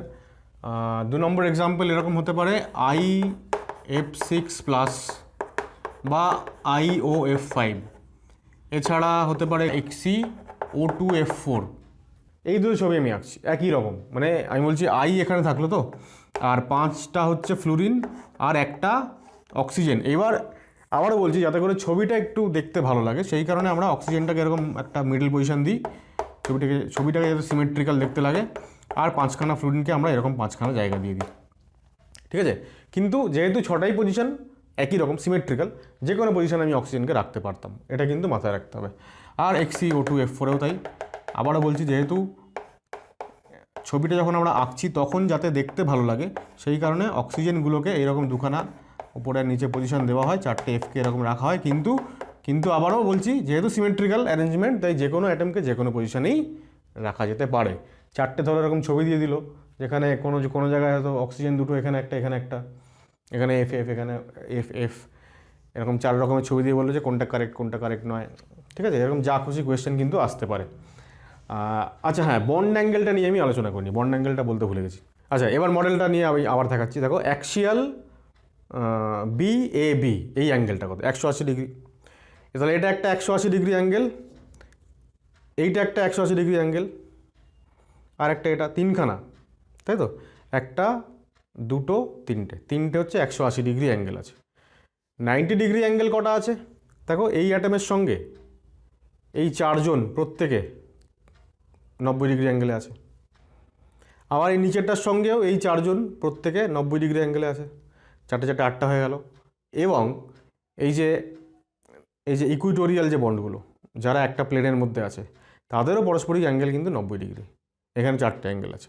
তাহলে টোটাল আমরা বলতে পারি যে, আমি এখানে লিখছি বন্ড অ্যাঙ্গেল 180 ডিগ্রি অ্যাঙ্গেল আছে 3টে, আর 90 ডিগ্রি অ্যাঙ্গেল আছে 12টা। এরকম কোয়েশ্চেন আসতে পারে যে একটা সিমেট্রিক্যাল এরকম অক্টাহেড্রাল একটা জিওমেট্রি, সেখানে কতগুলো 90 ডিগ্রিওয়ালা অ্যাঙ্গেল আছে। এখন এইটা অনেক সময় আমাদের গুনতে গিয়ে কি হয়, আমরা অ্যাক্সিয়ালটার সঙ্গে ইকুইটোরিয়ালগুলোকে গুনি, আর এর নিচের অ্যাক্সিয়ালটার সঙ্গে ইকুইটোরিয়ালগুলোকে গুনে 4 8টা বলে দিই। কিন্তু এই ইকুইটোরিয়ালের সঙ্গে ইকুইটোরিয়ালের যে অ্যাঙ্গেলটা, এইগুলোকে আমরা মিস করে যাই। সুতরাং 12টা কিন্তু খুব কেয়ারফুলি এটাকে মনে রাখতে হবে। এরপর হচ্ছে অক্টাহেড্রালের মধ্যে সেকেন্ড টাইপ, বন্ড পেয়ার 5টা, একটা লোন পেয়ার চলে এসছে। লোন পেয়ার যদি চলে এসছে, তাহলে এইবার মলিকুলার ফর্মুলা হয়ে যাবে AB5L, এবং মলিকুলার শেপ পাল্টে যাবে, অক্টাহেড্রাল আর থাকবে না, মলিকুলার শেপ পাল্টে গিয়ে হয়ে যাবে স্কোয়ার পিরামিডাল। কীরকম দেখতে হবে দেখো, আবার একটা অক্টাহেড্রাল জিওমেট্রির মানে আউটলাইনটা আঁকছি। তো এক্সাম্পল দেখো, আমি এখানে লিখেছি most common examples IF5, BRF5 আর ডুরোজেননের কম্পাউন্ড। তো আমি IF5 যদি আঁকার চেষ্টা করি, 5খানা ফ্লুরিন 5 দিকে, আর এখানে লোন পেয়ারটা এদিকে থাকলো। আবারও বলছি, যেহেতু প্রত্যেকটা পজিশন সিমেট্রিক্যাল, যে কোনো জায়গায় লোন পেয়ার দেওয়া যেতে পারে। আমাদের চোখে খুব কমনভাবে বইতে ছবিগুলো এরকম দেওয়া থাকে, তাই এটা আঁকছি। যে কোনো জায়গায় লোন পেয়ার দেওয়া থাকলেই কিন্তু সেটা কারেক্ট। এবার পিরামিডাল কেন? কারণ তুমি এই উপরেরটার সঙ্গে তুমি এই ইকুইটোরিয়ালগুলোকে যদি জয়েন করো, তাহলে একটা পিরামিডের মতনই লাগবে, ঠিক আছে। আমি বলতে চাইছি যে এর মধ্যে যে কোনো একটা যদি অ্যাক্সিয়াল বন্ড খুলে নিই, তাহলে এইবার এই অ্যাক্সিয়ালের সঙ্গে যদি তুমি এগুলোকে জয়েন করো, তাহলে একটা পিরামিডাল হয়ে গেল, যে পিরামিডের বেসটা হচ্ছে স্কোয়ার, ঠিক আছে। সেই কারণে এর নাম হচ্ছে স্কোয়ার পিরামিডাল, ঠিক আছে। এবার যেটা বলবো সেটা হচ্ছে যে, এক্ষেত্রেও দেখো লোন পেয়ার এবং বন্ড পেয়ারের যে রিপালশন, যদি আমার এইখানে আমি ভাবি যে লোন পেয়ারটা রয়েছে, তাহলে এই লোন পেয়ার কী করবে, এই প্রত্যেকটা বন্ড লোন পেয়ারের সঙ্গে প্রত্যেকটা ইকুইটোরিয়াল বন্ডের কত হবে অ্যাঙ্গেল? 90 ডিগ্রি হবে, নর্মালি হওয়া উচিত। কিন্তু লোন পেয়ারের সঙ্গে বন্ড পেয়ার রিপালশন যেহেতু বন্ড পেয়ারের থেকে বেশি, তাই লোন পেয়ার কী করবে, এই 4জনকেই, এই 4টে বন্ডকেই রিপালশন করবে, এবং 4টে বন্ডই এই মানে প্লেন থেকে সামান্য উপরের দিকে উঠে যাবে। ন্যাচারালি যদি সামান্য উপরের দিকে উঠে যায় তাহলে এর সঙ্গে এই উপরের জোনের মানে এই যে বন্ড অ্যাঙ্গেল এটা আর 90 ডিগ্রি থাকবে না। এটা যদি সামান্য উপরে উঠে যায়, এটা যদি সামান্য উপরে উঠে যায়, তাহলে এদের মধ্যে কারো বন্ড অ্যাঙ্গেলটা সামান্য ডেভিয়েট করে যাবে এবং আমরা বলি যে এই IF5 BRF5 এই ধরনের যে স্কোয়ার পিরামিডাল জিওমেট্রি এখানে কোনো বন্ড অ্যাঙ্গেলই 90 ডিগ্রি হয় না। ঠিক আছে, তাহলে আমরা লিখব যে নো 90 ডিগ্রি বন্ড অ্যাঙ্গেলস। ঠিক আছে, আমি যদি XeO4 এর ছবিটা আঁকি তাহলে দেখো XE, আবারও বলছি যে O4 তো চারটে, যেহেতু F4 তাই চারটে Fকে এরকম চারটে পজিশান দিয়ে অক্সিজেনটাকে ওপরে রাখা হয় এবং লোন পেয়ারটাকে এরকম নিচে রাখা হয়, কিন্তু যে কোনো পজিশানে লোন পেয়ারকে রাখা যেতে পারে, অক্সিজেন ফ্লুইডকেও যে কোনো পজিশানে রাখা যেতে পারে। দুটো পয়েন্ট দেখো লেখা হয়েছে, একটা হচ্ছে যে in IF5 BRF5 or XeF5 plus all the bond angles are less than 90 degree. কিন্তু XeOF4 এটার ক্ষেত্রে একটু গন্ডগোল হয়। কি হয়, এখানে যেমন lone pair bond pair repulsion আছে তেমনি ডাবল বন্ড সিঙ্গেল বন্ড রিপালশনও আছে, এবং এই লোন পেয়ার বন্ড পেয়ার রিপালশনকে মিনিমাইজ করে বা ব্যালেন্স করে দেয় হচ্ছে ডাবল বন্ড সিঙ্গেল বন্ড রিপালশনটা, যেটা কিনা আবার এক্সপেরিমেন্টালি দেখা যাচ্ছে একটু বেশিও হয় লোন পেয়ার বন্ড পেয়ার রিপালশনের তুলনায়। সেই কারণে বন্ড অ্যাঙ্গেল কমে না গিয়ে উল্টে স্লাইটলি বেড়ে যায় এবং আমরা দেখি যে FXeO বন্ড অ্যাঙ্গেলটা এখানে 91 ডিগ্রি মতো হয়। আচ্ছা, অক্টাহেড্রাল জিওমেট্রির আন্ডারে আমাদের লাস্ট ক্যাটাগরি হচ্ছে যেখানে বন্ড পেয়ার 4 লোন পেয়ার 2। যদি বন্ড পেয়ার 4টে হয় তাহলে মলিকুলার ফর্মুলা AB4 আর L2 সাইডে আছে। এবার দেখো এইটা যদি আমাদের অক্টাহেড্রাল জিওমেট্রি হয়, এবার দুটো বন্ড যদি এখান থেকে চলে যায়, মানে 6টা বন্ড ছিল এখন 4টে বন্ড, 4টে সারাউন্ডিং অ্যাটম, তাহলে দুখানা বন্ড যদি আমি এখান থেকে খুলে দিই তাহলে দেখতে পুরোপুরি প্ল্যানার বা সমতলিক হয়ে গেল। এবার এই জন্য এটার নাম দেওয়া হয় স্কোয়ার প্ল্যানার। ঠিক আছে, আমরা লিখেছি এখানে মলিকুলার শেপ হচ্ছে বা মলিকুলার জিওমেট্রি হচ্ছে স্কোয়ার প্ল্যানার। এই হচ্ছে কতগুলো এক্সাম্পলস, প্রত্যেকটা তুমি ফর্মুলা বা ট্রিক বসাও এবং তুমি জানতে পারবে যে সেন্ট্রাল অ্যাটমের হচ্ছে এখানে নাম্বার অফ হাইব্রিড অরবিটাল 6টা, সুতরাং sp3d2 অর্থাৎ স্কোয়ার, এক্ষেত্রে স্কোয়ার প্ল্যানার। আচ্ছা, একটা কোয়েশ্চেন তোমাদের মাথায় আসতে পারে যে এই যে দুখানা অপোজিট বন্ড আমি খুললাম, যদি একটা এইটা আর একটা এই বন্ডটা খুলে দিই, কই তাহলে তো স্কোয়ার প্ল্যানার হচ্ছে না। কিন্তু আমার ইচ্ছে মতন তো হবে না, মলিকিউল তো তার ইচ্ছে মতন নিজেকে ওরিয়েন্ট করবে, এমনভাবে তাদেরকে ওরিয়েন্ট করবে যাতে করে তাদের প্রত্যেকটা বন্ড পেয়ারের মধ্যেকার রিপালশনটা মিনিমাম হয়। রিপালশন মিনিমাম হওয়ার জন্য কী হবে, ওরা পরস্পরকে ম্যাক্সিমাম ডিস্টেন্সে ওরিয়েন্ট করবে। ঠিক আছে, এইখানে আমরা দেখতে পাচ্ছি যে এইটা ম্যাক্সিমাম ডিস্টেন্স নয়, যদি ম্যাক্সিমাম ডিস্টেন্স হতে হয় তাহলে এটাই হচ্ছে প্রপার অ্যারেঞ্জমেন্ট এবং প্রপার সিমেট্রিক্যাল অ্যারেঞ্জমেন্ট। তাই জন্য এই অ্যারেঞ্জমেন্টটাই হচ্ছে মলিকিউল অ্যাডপ্ট করে। এবং যে কোনো একটা ছবি আমরা আঁকছি, দেখো এখানে একটা জিনিস খুব উল্লেখযোগ্য, আমরা যেমন আগের বার বলছিলাম যে একটা লোন পেয়ার যখন আসছিল, 5খানা বন্ড পেয়ার এবং একটা লোন পেয়ার ছিল, আমরা বললাম লোন পেয়ারটা যে কোনো পজিশনে যেতে পারে, কারেক্ট। কিন্তু এই ক্ষেত্রে যখন দুটো লোন পেয়ার আসছে, ধরো আমি XeF4 লিখছি, XeF4 এর ছবি খুব যেটা আমাদের পরিচিত সেটা হচ্ছে এটা, যে লোন পেয়ার দুটো এরকম একটা উপরে আর একটা এরকম নিচে থাকে। ঠিক আছে, এবার দেখো যেহেতু দুটো লোন পেয়ার, তাহলে দুটো লোন পেয়ারদের মধ্যেকার যেহেতু রিপালশন ম্যাক্সিমাম, তাহলে লোন পেয়ার দুটো পরস্পরকে সবসময় ম্যাক্সিমাম ডিস্টেন্সে অপোজিট সাইডে রাখতে চাইবে। তাহলে এই হচ্ছে লোন পেয়ারগুলোর পজিশন। এবার যদি এরকম হতো যে একটা লোন পেয়ার এখানে আর একটা এই লোন পেয়ার যদি এইখানে থাকে, তাহলে তাদের মধ্যে ডিস্টেন্স কমে আসলো, তখন এদের মধ্যে রিপালশন এত বেশি হবে যে সেই সিস্টেমটা আর এক্সিস্টই করবে না, তারা সিস্টেমটাই সঙ্গে সঙ্গে আনস্টেবল হয়ে যাবে এবং সেটার অস্তিত্ব তার আর থাকবে না। তাহলে এবার কথা হচ্ছে যে শুধুমাত্র এই যে এই দুটো, দেখো আমি আবারও বলছিলাম যেহেতু সিমেট্রিক্যাল, তাহলে আমি যদি এটাকেই যদি এইভাবে দেখাই তোমাকে, তাহলে মনে হবে যেন দুটো লোন পেয়ার কোথায় আছে, ইকুইটোরিয়াল পজিশনে আছে। হ্যাঁ, এক্স্যাক্টলি, মানে সেটাও হতে পারে। যদি আমি এটাকে এইভাবে ঘুরিয়ে দিতে পারি, তাহলে তোমার মনে হবে যে এখন যেখানটায় লোন পেয়ার সেখানটায় এবার বন্ড পেয়ার চলে এসলো, অর্থাৎ লোন পেয়ারগুলোর পজিশন আবারও ঘুরে যেতে পারে। ঠিক আছে, আবারও এরকম হয়ে যেতে পারে। দুটো লোন পেয়ার সবসময় পরস্পরকে এমনভাবে ওরিয়েন্ট করবে যাতে তারা পরস্পরের সঙ্গে এক্স্যাক্টলি অপোজিট পজিশনে থাকে, ডায়াগোনালি অপোজিট আমরা বলি, আইদার এখানে অথবা এখানে অথবা এখানে। সেই ছবিগুলোও কিন্তু সেই স্ট্রাকচার বা জিওমেট্রিগুলো কিন্তু কারেক্ট হবে।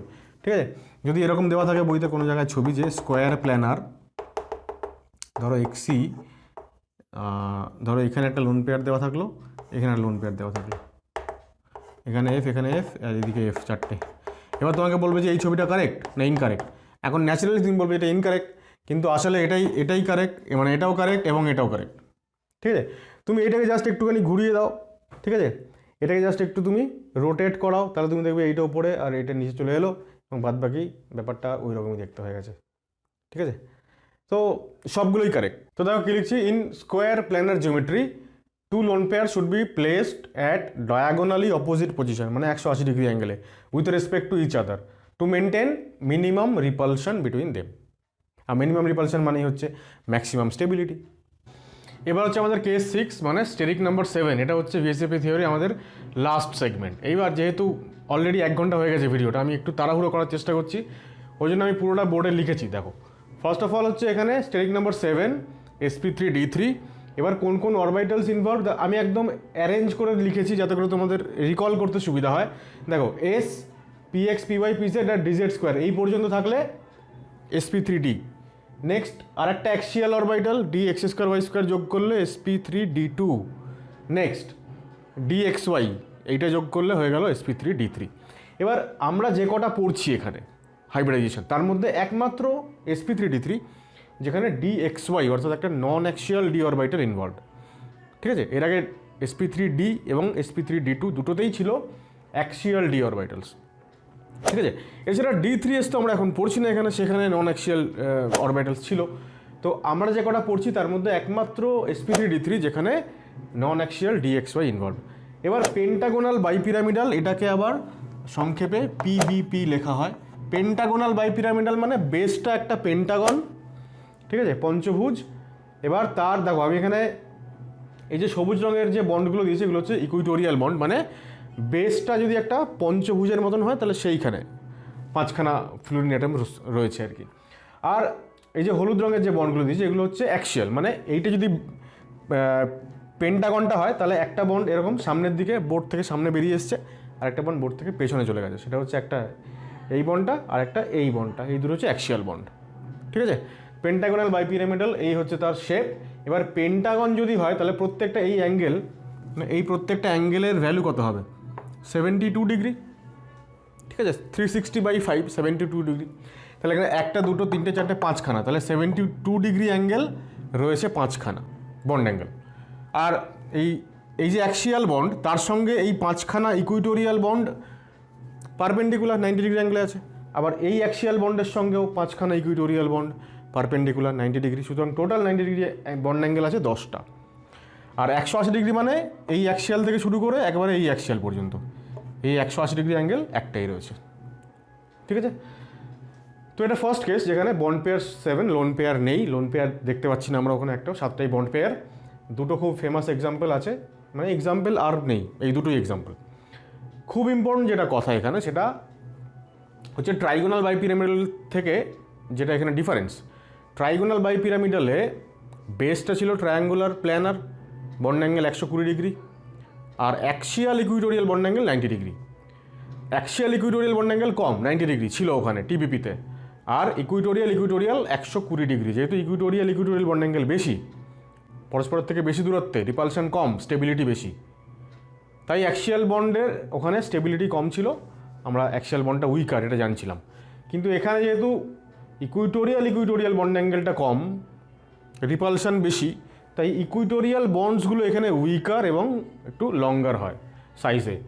Equatorial bonds are present 72 degree apart, while axial bond is 90 degree apart from any equatorial bond. So repulsion between equatorial bonds are higher. Thus in PBP geometry equatorial bonds are longer and weaker than axial bonds. দেখো pentagonal বাইপিরামিডালের second category হচ্ছে যেখানে bond pair 6, একটা lone pair. সব থেকে common example আমাদের হচ্ছে XCF6। ঠিক আছে, জেননের হেক্সাফ্লুরাইড যদি তুমি ক্যালকুলেট করো 8টা ইলেকট্রন জেননের, আর ফ্লুরিনের 7টা করে 6টা 42, আর 8 50, 8 দিয়ে ভাগ করো, 6 8 48, তার মানে 6টা বন্ড পেয়ার 48, মানে 2 থাকলো পরে 2/2 মানে 1, একটা লোন পেয়ার। এবার ইলেকট্রনিক জিওমেট্রি পেন্টাগোনাল বাইপিরামিডাল হলেও due to the presence of lone pair or molecular geometry বা শেপ অফ মলিকিউল কিন্তু আর পারফেক্ট পেন্টাগোনাল বাইপিরামিডাল থাকে না, উল্টে হয়ে যায় ডিস্টর্টেড অক্টাহেড্রাল, বা আমরা অনেক সময় একে ক্যাপড অক্টাহেড্রাল বলি। কীরকম দেখতে হয়? এই দেখো অক্টাহেড্রাল শেপ এঁকেছি XCF6। এবার অক্টাহেড্রাল মানে 8টা ফেজ থাকে, তো যে কোনো একটা ফেজ থেকে লোন পেয়ারটা মলিকিউলের বাইরের দিকে প্রজেক্টেড। সাপোজ এটা একটা অক্টাহেড্রালস। এবার এই একটা ফেজ মানে অ্যাক্সিয়াল অ্যাটমের সঙ্গে যে কোনো দুটো ইকুইটোরিয়াল অ্যাটমকে তুমি যদি একটা কাল্পনিক রেখা দিয়ে জয়েন করো তাহলে একটা ত্রিভুজ মতন হবে না? তো এটা একটা ফেস, এবং ওপর দিকে 4টে ফেস আর নিচের দিকে 4টে ফেস, তাই জন্য 8টা ফেস বলে অক্টাহেড্রাল নাম। এবার যে কোনো একটা ফেস বরাবর যদি লোন পেয়ারটা এইভাবে বাইরের দিকে প্রজেক্টেড থাকে তাহলে সেই লোন পেয়ারটার সঙ্গে এই 3 জনের একটা রিপালশন হবে।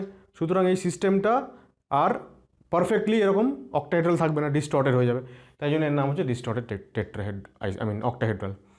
আরেকটা যেটা হয়, এই লোন পেয়ারটা একবার এই ফেসে, ও আবার একবার এই ফেসে, বিভিন্ন ফেসেও তার মানে অবস্থানটা পরিবর্তন করতে পারে। সেজন্য এই লোন পেয়ারটাকে আমরা বলি স্টিরিওকেমিক্যালি অ্যাক্টিভ লোন পেয়ার। ঠিক আছে, এখানে আরও একটা বিষয় উল্লেখযোগ্য, সেটা হচ্ছে যে যেহেতু লোন পেয়ারটা কী করছে, যে এই বিভিন্ন ফেস বরাবর ও ওরিয়েন্টেড হচ্ছে এবং প্রত্যেকটা জায়গাতেই কী হচ্ছে, পুরো সিস্টেমটাকে ডিস্টর্ট করছে, এবং লোন পেয়ার বন্ড পেয়ার রিপালশনটা খুব কাছাকাছি এরা অবস্থান করছে। তাই লোন পেয়ার বন্ড পেয়ার রিপালশনটা এখানে অনেক বেশি।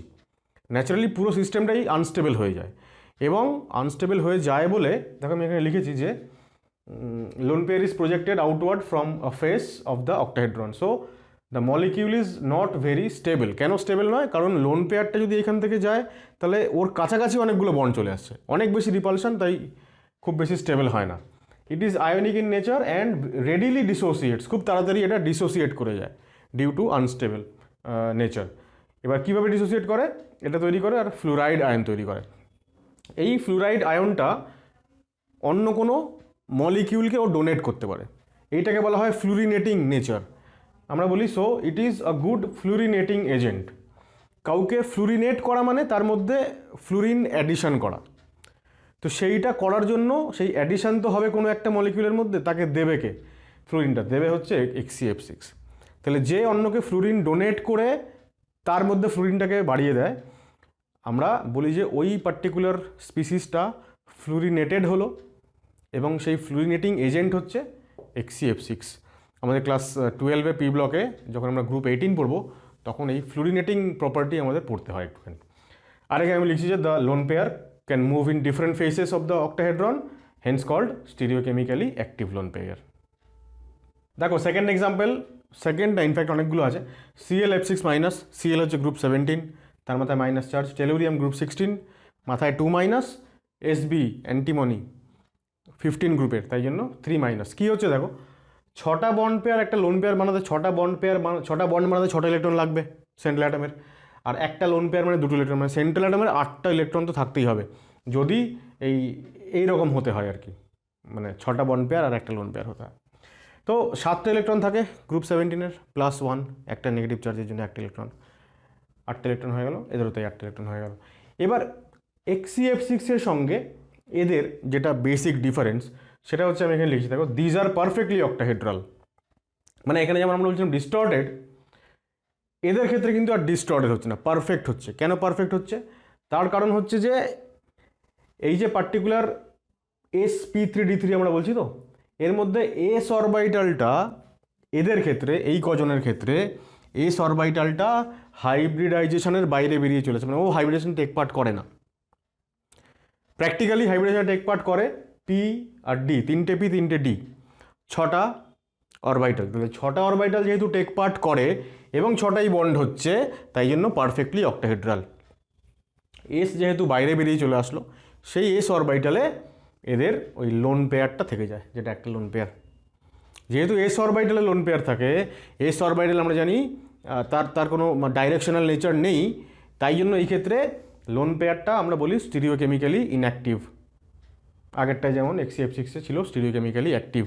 দেখো এখানে আমি কী লিখছি, these are perfectly octahedral and lone pair is not stereochemically active as it is present in s orbital which is not in hybridization in reality. বাস্তবে এস অরবিটালটা হাইব্রিডাইজেশনে টেক পার্ট করে না। Thus hybridization of central atom becomes p3d3, very much important. তাহলে এইটা আমাদের মাথায় রাখতে হবে যে HCF6 স্পেশালি, মানে এটা যেহেতু খুব কমন আমাদের গ্রুপ 18 এর রিয়াকশনে পড়তে হয়, HCF6 আছে। এর সঙ্গে আরও একটা এক্সাম্পল হয়, সেটা হচ্ছে আমি এখানে লিখছি কমা দিয়ে, সেটা হচ্ছে IF6+। এই দুজন হচ্ছে এরকম এক্সাম্পল যেখানে ডিস্টর্টেড অক্টাহেড্রাল থাকে এবং লোন পেয়ারটা স্টিরিওকেমিক্যালি অ্যাক্টিভ থাকে। আর এই পার্টিকুলার এক্সাম্পলসগুলো যেখানে উল্টোটা ঘটে। এবং এবার বাস্তবে ব্যাপারটা হচ্ছে যে এই যে এক্সাম্পলগুলো আমি লাস্টে বললাম এইগুলো আসার সম্ভাবনা পরীক্ষায় খুবই কম। স্টিল যেহেতু পুরো ব্যাপারটা নোটটা এক জায়গায় থাকবে তাই জন্য এটা বলে দেওয়া, এখান থেকে কোয়েশ্চেন আসার সম্ভাবনা কম, এইটা আমাদের বেশি ইম্পর্টেন্ট আর কি, যেটা হচ্ছে ডিস্টর্টেড অক্টাহেড্রাল টাইপ। আচ্ছা, এবার পেন্টাগোনাল বাইপিরামিডাল জিওমেট্রির লাস্ট সেগমেন্ট যেখানে বন্ড পেয়ার 5টা, লোন পেয়ার 2টো, ন্যাচারালি AB5 হবে। দুটো যে অ্যাক্সিয়াল বন্ড যেটা থাকে পেন্টাগোনাল বাইপিরামিডাল হলে সেই দুটো অ্যাক্সিয়াল বন্ড এক্ষেত্রে থাকে না এবং পেন্টাগোনাল প্ল্যানার শেপ হয়। একমাত্র এক্সাম্পল আমাদের XCF5-, উইচ ইজ ইম্পর্টেন্ট। এখানে এর বেশি আর কিছু নেই। তাহলে এইখানে আমরা আমাদের ভিএসিপিআর থিওরি যে ডিসকাশন এটা শেষ করলাম। নেক্সট ভিডিওতে আমরা বেন্ড রুল আলোচনা করব। যদি আজকের ভিডিও তোমাদের ভালো লেগে থাকে তাহলে অবশ্যই লাইক করো, ভিডিওটা শেয়ার করো বন্ধুদের সাথে, খুব মন দিয়ে পড়াশোনা করতে থাকো। দেখা হচ্ছে নেক্সট ভিডিওতে উইথ বেন্ডস রুল। টাটা।